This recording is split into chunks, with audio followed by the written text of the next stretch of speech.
All right, just real quick, my name is Brian Crofts. I'm one of the 4 ambassadors. I wasn't able to be here earlier due to some flight issues, but really great to be here now, and really excited to introduce our next speaker. This is Seema Lakhani. So Seema, we've got to know each other over the past hour before her presentation, but just a couple of things. Number one, she is the head of product for Wattpad. I tried to get the understanding of what that actually means, but I'll have her explain that to you. But Wattpad is a entertainment and storytelling platform that over 65 million people use. And so as a head of product, she's responsible for product management. She's in charge of the direction and the strategy of the product, of course.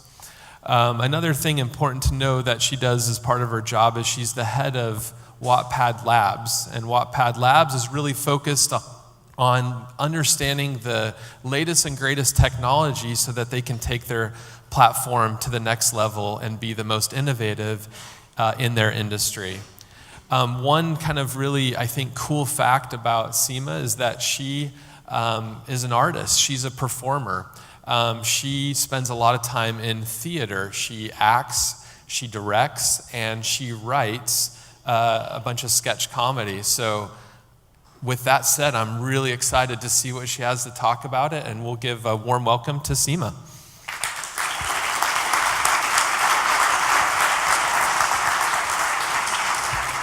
Awesome, thank you so much for that introduction. So I want to start today with a really big question. I want to start with, why do products exist? Really think about this for yourself. What is your answer? Why do you believe products exist? What's the point? Why do we need them? And also, why do companies exist? What is the purpose of them? Well, I have a strong perspective on this myself, which is products exist to solve a problem for people. We don't have a need for products unless they're making the world better in some way, unless they're solving some sort of need, some sort of problem. That's really the point of products. And in my mind, companies exist as a structure to achieve some sort of greater purpose. The best companies, certainly the best in tech, I think do this really well, where the reason they exist is not about money, though that's important in achieving their vision, but it's their purpose, it's their mission, it's their vision. And if you think about some of the big tech companies and what those missions are, it's quite noble and quite lofty. So Google, it's going to organize the world's information and make it accessible for everybody. Facebook, it's going to make the world more connected and open. Uber, it's going to make transportation something that's accessible to everybody, as easy as running water. These are big, lofty, ambitious things that these companies want to do for the world. They're trying to ultimately make the world better in some way, shape, or form. Money is how they enable that. Money is important because it allows these companies to achieve these visions, but they exist to achieve the vision. It reminds me of a quote that I really like by Walt Disney, where he was asked about why he makes movies, and he says, "I don't make movies to make money. I make movies to make more movies." And I think that's super, super important for us all to remember, especially in the context of responsible products. So, where do we fit in as product people? How do we fit into this whole thing? Well, we're the people who manage the process of how our companies make those products and deliver on those missions and those visions. We facilitate the process of making sure these products are actually delivering on what they're supposed to do. And we have to do it while balancing all of these other constraints, whether that's technology challenges, business needs, quarterly targets, various needs that are always competing from people from across the company. And we have to do that, but with the ultimate objective of serving that vision or that mission. So a bit more about me, who I am, why I care, why you're here watching this talk instead of watching the football match, which, it's early still, right? France is going to go a long way, so we're okay. A bit more about me. So the personal side of who I am. I'm a huge nerd. I love learning. I've always been obsessed with learning. I was that person who audited high school courses. I just love getting new information. But the thing I'm probably the most obsessed with is people. I really want to understand what makes us tick, how people are different, how people think, what makes us human. These are things that really drive me. As Brian mentioned, I'm a creative person at heart as well. Acting, comedy, directing. To me, those are all ways that I feel more connected to the human experience, to the human condition. Acting very literally, like I'm taking on a character and I'm feeling the things they feel. And it's super interesting for me. But why I was drawn to tech and why I was drawn to Wattpad was that I am motivated by wanting to make a difference. The reason I got into this industry is the promise that of these visions and missions, the promise that we can actually make things better in the products we build. And now all the sort of more boring, formal resume stuff. I went to business school, so my background in product came more from the business side. I did management consulting, learned a lot, was not my thing. Then worked at an innovation center in Toronto. Went to work at a big media company in Canada in their corporate development group. Built and failed my own startup, definitely the badge of honor, I think, of a lot of product managers, I'm sure, in this room. I joined Wattpad in a business capacity first. And that's when I found product management, absolutely fell in love with it, became a product manager, and went on to then become head of product, and now also head of Wattpad Labs. So a little bit more about Wattpad, and what is this storytelling platform. We'll start with just a little bit of a video on the product itself.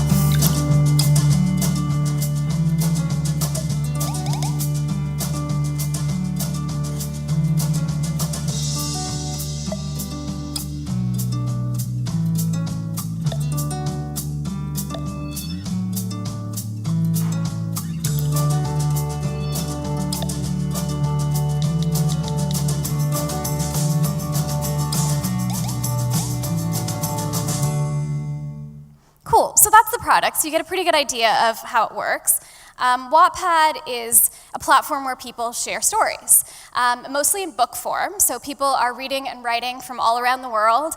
We're a small sort of startup that started in Canada, very much as a Toronto-based company a number of years ago, formed in 2006 by two founders who just really wanted to read on their phones. This was sort of pre-smartphone era. And it turned into something gigantic. So we are actually over 65 million users all around the world in almost every country, in over 50 languages. This is a product that people can read, write, share stories. It's very social. We have over 500 million stories now on Wattpad. Many of them have gone on to become really successful, whether it's best-selling novels or even movies, television shows, etc. We have some really popular content on Netflix and Hulu, and actually a whole lot of stuff all over Asia as well in the entertainment space there. So this is a product that is being used by people, and it's touching them and it reaches them in a really emotional way. It's something that we're really proud of in how people are using this product is that you're seeing stories emerge on this platform that you don't usually see, stories that are not necessarily out in the mainstream, and have become actually incredibly popular because of this platform that's essentially democratized reading and writing. You're seeing stories that are representing voices, representing people that aren't always heard. We have a really large LGBTQ population on Wattpad that writes like amazing love stories. You have, actually there's a really great Muslim love story sort of category that's picking up right now as well. There's just some really great stories, a lot of stories that feature people of color, which is not super common. So you're starting to see these things emerge and become really popular, and as a result, starting to become mainstream phenomenon. So what exactly do I do at product, and what does this have to do with responsible product building? So the biggest job I have is I lead our product team. So this is our product managers that we have at Wattpad. Super proud. One of the things you'll probably notice is that they're all women. The other thing you'll probably notice, these are people from all around the world, and that diversity of perspective has been super, super valuable. One of the things that, we talked about diverse teams earlier, one of the things that I really value is the different perspectives this team brings to the table. So people in this group come from backgrounds all the way from traditional computer science, marketing, customer success, all the way through to things like neuroscience, journalism, published authors, entrepreneurs. The perspectives that are brought to the table here are fantastic, particularly given the nature of our community and our product.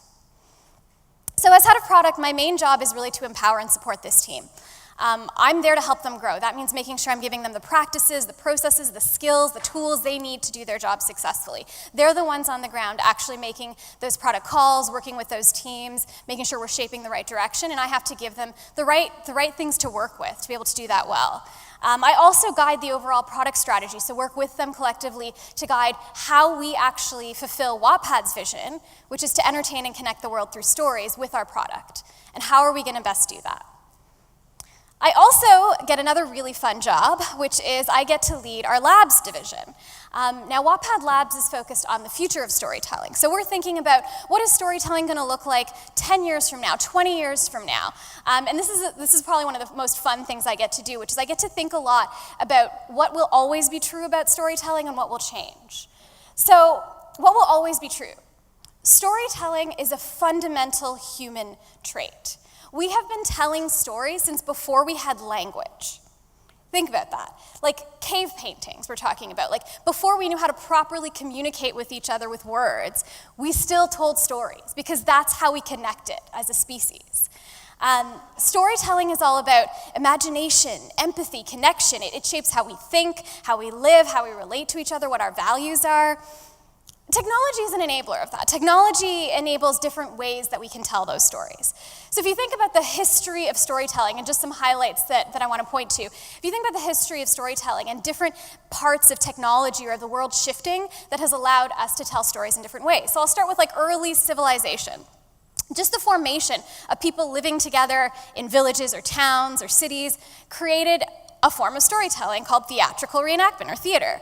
And that started because people needed ways to share their own legends and mythology to each other, to shape their own values and their cultural beliefs. And that was such an important part of what built civilizations. I'll fast forward to another big invention, the printing press, obviously. I mean, this is a huge one.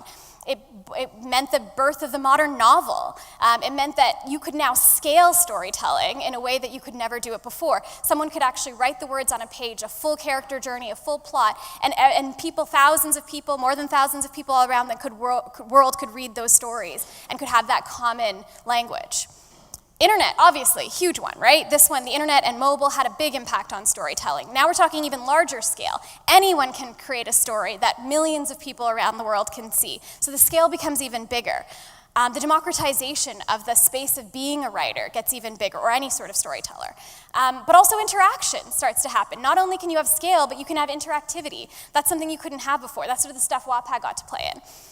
And then now, as head of Wattpad Labs, I get to think about what's coming next. I get to think about augmented reality, virtual reality, blockchain, all the new technologies, and I get to think, well, what is this going to do to storytelling? How is this going to change maybe how people feel immersed in stories? How is this going to change our economies around storytelling? So that's something I have a lot of fun with.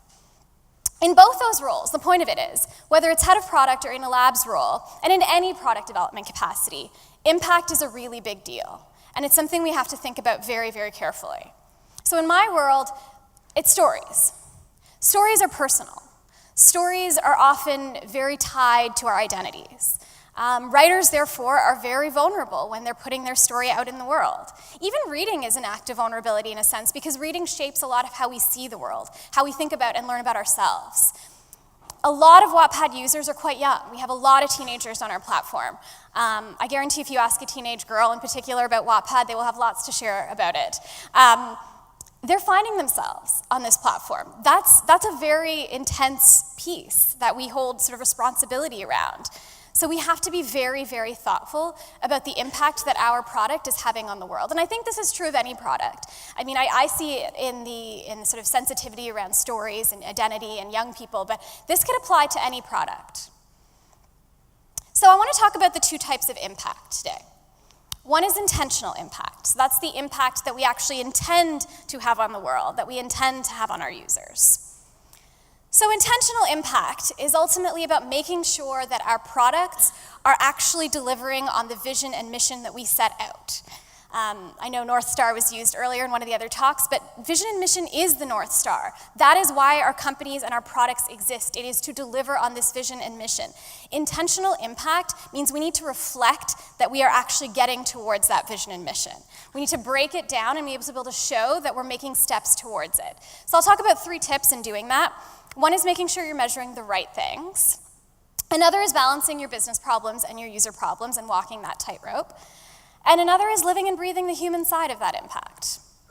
So let's start with measure the right things. You optimize towards what you measure. This is universally true. If the biggest thing that your CEO puts up every day is a revenue number, a monthly active user number, a growth number, that's what you'll care about because that's what the organization cares about. Whatever the number is that your organization is driving towards, maybe it's your big objective for the year, what maybe your biggest KPI, whatever it is that you sort of look at the most and that you optimize to, that you have is what you will optimize towards. You will make decisions about your product. Everyone will make decisions about your product that are optimizing towards that particular metric, for better or worse. So that's why it's really important to measure the right things. What metrics actually indicate that you're delivering on your vision?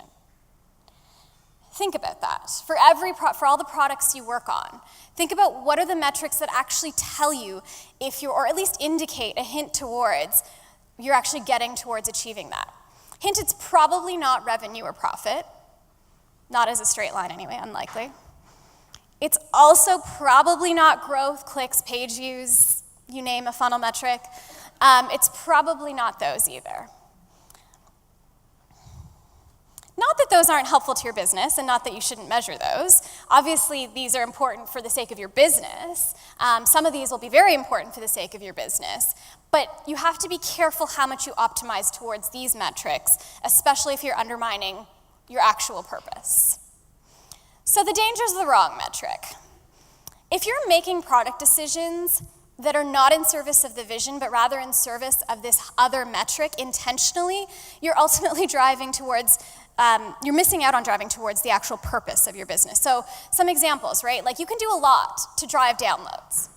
If you're trying to drive downloads, there's plenty of things you can do. You can spam people's address books as they sign up. You can, there's all kinds of things you can do to drive downloads. Granted, those are short-term things, but there's even long-term things you can do. You can do a lot to drive revenue. You can put subscription products in and hope people will, like the gym membership model, and hope people will never actually remember that they signed up for it. There's all kinds of things that happen that businesses do to drive up certain numbers. And those might make for profitable businesses, but they don't make for products or businesses that actually matter, that we actually need in this world. So the next is to balance business problems and user problems. So we need to care about both. I know I said that you shouldn't just optimize towards revenue, but it does still matter. If we only solve user problems, we can't sustain our business, so it doesn't really matter. We'll never achieve that great purpose. So revenue and profit still have to matter, and we have to make sure that our business is healthy. But if we only solve the business problems, then we've missed out the point of why our product exists. And one of the toughest parts of product management is, amongst many other things, you're balancing both of these. You're having to constantly think about that. And so the perfect situation, which does happen sometimes, is when there is a solution that meets both needs, that drives towards your sustainable business and really helps you ultimately deliver on your vision. And those are magical moments, and you should do those. But there are times when you can't. There are times when you are forced to make a choice between one or the other. And it's about knowing consciously that you're making that choice and making sure that you're not consistently making the same choice, that you're balancing. It comes back to people. So this one I cannot talk enough on. I could probably do a whole other talk on this, but this one I think all of you as good product people in the room, I'm sure will subscribe to. Seek to understand, right? The greatest product managers are people who are constantly seeking to understand their users. That means they're talking to them. That means they're watching their behaviors. It means they're really trying to understand why they do the things they do. For us at Wattpad, that means we have an informal rule that every product manager needs to be talking to at least 2 users a week. Now, that can sometimes be in very formal user interview settings, but even without that, I encourage just casual conversations to be constantly happening so that people are really, like the product managers are really in touch with the users, their needs, their perspectives, their thought process, their lives. These are important contextual clues that help us understand our users better and the impact that we are having, and ultimately if we're achieving what we're trying to achieve and knowing the challenges we'll have in doing that. Empathy, I cannot talk enough about empathy. It's a huge, huge part of being a fantastic product manager. We all talk about empathy a lot in the industry, and I think sometimes it gets misused. When I say empathy, I mean real empathy. I don't mean pity. I don't mean sympathy. I don't mean like you're sort of being paternalistic towards your users. I mean that you're actually really thinking of them as complex human beings, and you're understanding the full context of their situation and treating them with quite a bit of respect as a result. Seeing people use your product. This is, to me, one of my most favorite parts of the job of product. I remember when I first became a product manager, some of the most amazing moments to me, the most fulfilling parts of the job were in seeing people use the product and in talking to them about it. It's so very fulfilling. In my case, I remember a lot of conversations with 15-year-old girls talking about how they love reading and how when they found this product, it actually felt like for the first time they were home and how they'd found their identity and how they feel like they finally fit in. And these are the sorts of things that like make my day, right? Like it's super exciting to hear about that type of stuff. And it reinforces the responsibility you have because of the impact you have on these people's lives. It also is incredibly humbling because most of the time you're wrong about the assumptions you make about your users, why they're doing what they're doing. And in this process of seeing people use your product, you will always find those moments of, okay, that is not what I thought was going to happen. That is not what I thought was going to go on. And that is super helpful in making sure that you're building better product and you're iterating in the right way. And also that you're thinking very carefully about the impact you're having. So you do all that, right? You make sure you're balancing user and business problems, you're feeling really connected to your users, you're measuring the right things, so then you're building responsible products, right? Not quite, not yet. There's also unintentional impact. This is something that I'd say has been pretty in the news or in sort of recent events, something that's become a larger part of the conversation. This is the impact that you're working towards your vision, your mission, and you have great intentions, and you're doing a lot of things right there. But there's also other things that end up happening. So once your product goes out into the world, develops a life of its own.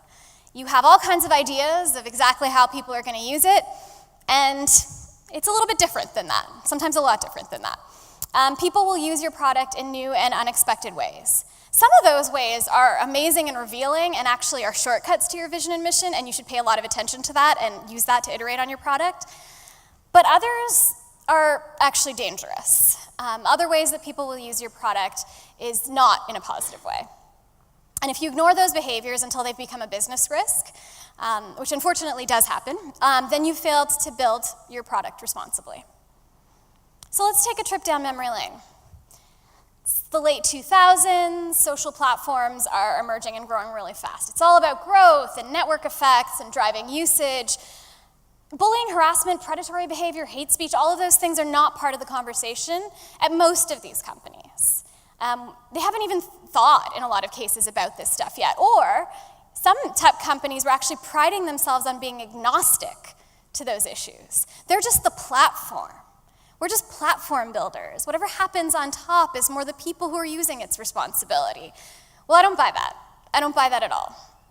And one of the things that drew me to Wattpad and that I really liked, and I think made it a bit unique, not that it's perfect, but one thing that they did really early on, the founders really cared about this type of stuff. The founders really, really cared about making sure that the people using Wattpad, especially knowing that it was a lot of young people, were going to be safe. And so they were thinking day one, as they were building the product, about how to handle these types of issues, things like bullying, harassment, hate. And a big part of that was a strong belief in community. While our founders didn't just view us as a platform, yes, we were a platform, but we were also a community. So some of the things we did that helped us in the early days, particularly with some of these very negative behaviors, is we had a trust and safety team from very early on. Now it's very hot and like everyone's got giant teams and is expanding them, and we see a lot of the reasons why that's happening, but this is something we had from very, very early on. Clear content guidelines. I mean, a lot of companies have this, but how many companies enforce this? Content guidelines that are very clear on what behaviors are acceptable, what are not, what content is okay, what is not. This is something we were very clear about from the early days, and we also enforced. And that created a set of expectations of what was going to happen on the platform, what was not going to happen on the platform. Active moderation is part of that. You need active moderation to actually be able to enforce these things. And lastly, It's actually not just about policing, it's also about modeling positive behaviors. So one thing that really helped us building a community when a lot of, don't read the comments, stay away from the trolls was happening, was because we actually had a lot of our users, we called them ambassadors. These were users who were very strong advocates of our platform, very big users of our platform, and we actually worked with them, pulled them into sort of a volunteer program for Wattpad, where we worked with them to set sort of guidelines of behavior and how they could help the community, and they actually went out and modeled positive behaviors. So that meant someone just posted a story, and they'll post a comment saying, hey, this is great, this is so brave of you to put this story up, I encourage you to post another chapter, that kind of thing. And when you see that happening in the community, the people who are trolls, the people who do want to, harass or hate, they don't feel as welcome because they don't see that that's what the norms of the community are. This is shaping the norms and mores of the community by actually modeling positive behavior. And if you do that early, it can save you a ton of time trying to clean up negative behaviors later on. Another thing this is more of a recent thing that we're doing, but we were named one of the safest spaces on the internet fairly recently, and some of the stuff that you're seeing that is happening as a result of this is that we're partnering with a lot of organizations to do things like this, which is Pen Your Pride. It's a campaign we're working on for Pride Month this month, where people are writing LGBTQ stories and tagging them, and we have sort of contests going around it, and this is something you have to make sure that you have a safe space if people are doing things like this, because this is something that is hard for a lot of people to talk about, and having a place where people can talk about this type of stuff and feel really safe in doing so is something that we've always had. And we would not have been able to do these types of things on our product had we not been investing in these things from the beginning. So products as weapons. Products can totally be used as weapons, as we just talked about. The important thing for you as a product manager or product person to do is to anticipate and to mobilize. You need to do your best to anticipate before you've launched something, before you've changed something about the product, about how people will use that to weaponize, how they will use it for nefarious purposes. And you'll have to do your best to build protections for that into the product. Granted, you will not catch 100% of the concerns, of the issues, but you have to be watching so that you see this behavior very early and you can do something about it very, very early. Definitely don't wait till thousands or tens of thousands of people are affected. Take a really active role in protecting people via both, this is through policy, this is through how you enforce it, and this is through product. Have very easy paths to deal with harassment. Women face a ton of harassment in life and on the internet, and this is something that if you are making it, if you're not building controls into your product, then this will not be a place where those people want to come. So make sure you have really, really easy paths to deal with these issues. And yes, it is the right thing to do, and you should do it for all those reasons, but also these problems don't really go away. They only get bigger. Eventually they do become business risks, whether those are PR disasters, user abandonment, regulatory action, these things do accumulate. And we're starting to see a lot of that actually now. Another thing in here, beyond just products as weapons, is you also have to think about the negative consequences, the unintentional negative consequences of your product, even when people didn't mean for it to be negative.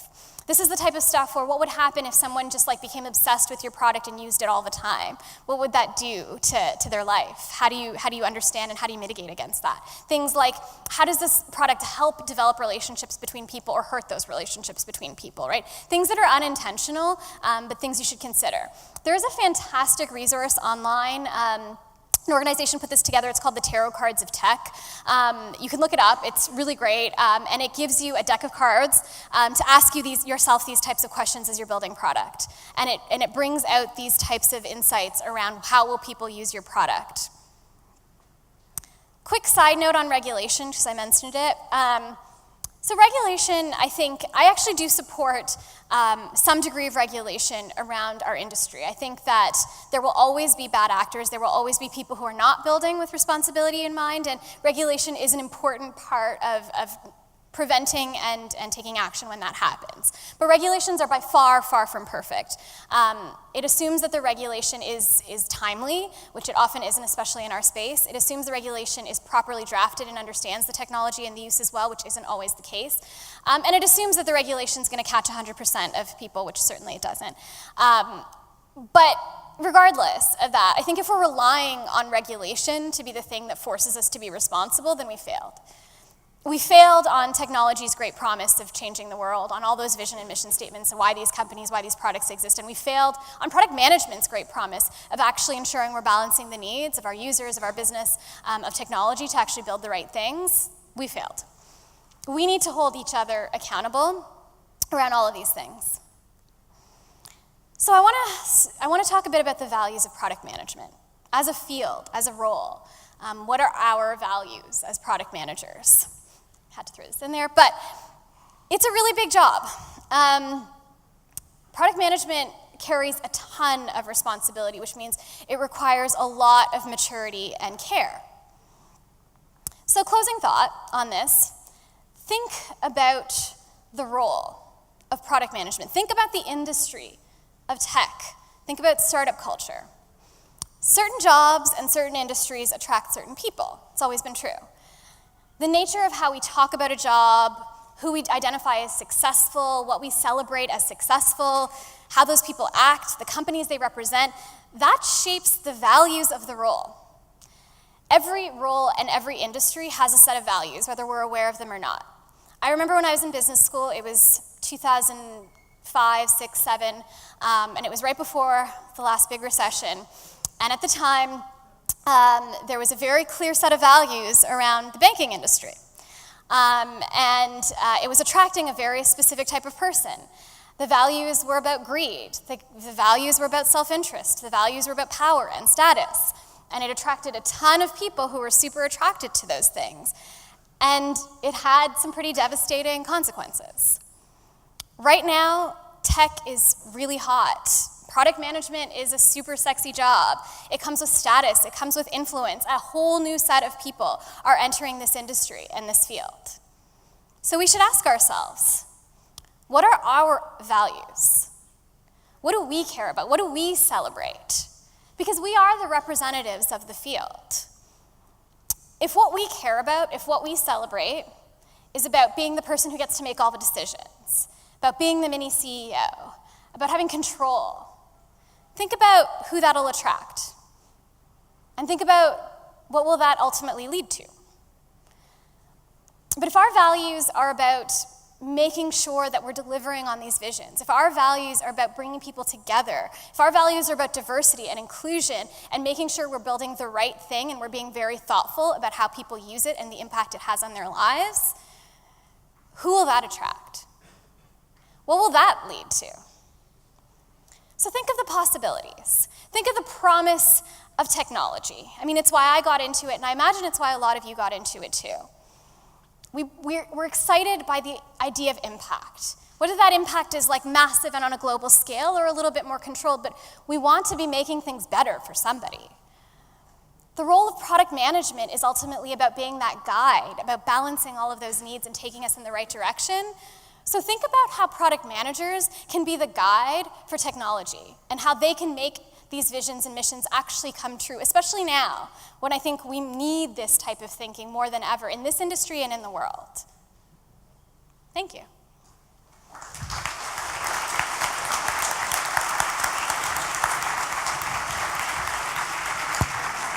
All right, thank you, Seema. That was awesome. So we're going to now transition quickly into Q&A. It looks like most of the questions are about the score of the match. So we'll skip those, but there is some good news. A couple of questions here, and feel free to write in. We'll take them live right now. But one of the questions has to do with Facebook. So when you look at what's happening today at Facebook and Twitter, what would you do to help correct the problems that they have with harassment? Is it possible to fix once the issues have been allowed to take root? It's harder to fix once you've already established the sort of rules of the game. If the rules of the game are this is how you take someone down on Twitter, then it's much harder to stop that. But I'm a fairly optimistic person, and I do think it can be stopped. Some of the things that I'd probably do to, specifically whether it's Facebook or Twitter and it's harassment specifically, is a lot of the blocking functionality. So this is something that, for anyone who's ever been harassed on those platforms, a lot of the blocking functionality and a lot of the reporting functionality and how seriously it's taken and how it's actually handled, In some ways, both Facebook and Twitter have actually made some strides here in both the blocking and reporting functionality, but there's a lot further they can go to actually take this to the next level, whether it's sort of multiple people reporting a person, how that gets escalated through their internal processes, their own policies on what they will accept or not. I've known a lot of people who've gotten harassed on all of these platforms, and the way it's actually handled has been very, very challenging, because there's a lot of onus on them to prove something, and so I think there can be a lot better ways to manage that. Cool. Well, there's a lot of questions about that slide that you had with an all-female team. So how come your product team is only female? How come all of you are mostly male? No, but actually, like, we're sitting in a room, Maybe the better question would be, how did you do it? How did I do it? So here's a few things. Part of it is me, right? Like, part of it is when you see a woman in leadership at a company, whether it's product or engineering or even in other roles, it makes it easier for other women to put their hand up and want to work there. This is something women and minorities do all the time, is we walk around the office, and as we're interviewing or we look on the website, and if we don't see anyone like us, we're less likely to be interested in working there. This is true, right? So part of it is me being in that position enables some of that. Part of it is also, I mean, outreach and how you do your outreach, right? So a lot of people struggle with, like, oh, I don't have enough women in my pipeline or enough, people of color in my pipeline. Well, you can control your pipeline. A lot of that is how you go out. Are you partnering with the right organizations? Are you getting out there in front of the right organizations? And that is something that you can make a real difference in. Great. This next one, you really inspire me. My company's North Star is money and didn't care about GDPR. Should I quit? So little career advice. Who was that, by the way? Can I just... I mean, these are personal things, right? Like I said, I mean, I'm idealistic, but I'm not naive, right? So I said that companies and products should exist for the purposes of their vision and mission, but that isn't always true. There are people who start businesses purely for opportunistic reasons, purely for money reasons, and that's a choice, and that's a choice. But if you're working in one of those companies, then that is what your own values will reflect, right? So you can do what you can to control that. Great, and just maybe one or two more. Do you think a startup's business model, for example, VC-funded growth or cash flow positive businesses, have a big impact on a company's product and overall culture, for example, like Uber or whatever? It can. It depends a lot on who your investors are, and so there are definitely fantastic investors who are looking very much at the long term, and ones who are thinking about, hey, if I want this to be a $10 billion company, and I want this to be a company that's sustainable over the long run, and I care about the people in the business making the right decisions. There are also investors who are looking for a quick buck, just like there are people of all kinds sort of inside these businesses. So I think that certainly you can get into a situation where VCs or investors are driving your company to make certain product decisions or culture decisions that are not actually in line with your own values. And that's why you have to be super careful in finding that right relationship and that right investor. But it works both ways. Got it. And we'll end with this one, and then I can share a score with you if you want. Why aren't you hiring product people right now? I checked, and I'm really sad, and I was going to move to Toronto. I've got a posting going up next week, actually. So there will be a product manager posting going up next week, and get in touch. Awesome. I think that's it. So let's give a round of applause. That was awesome.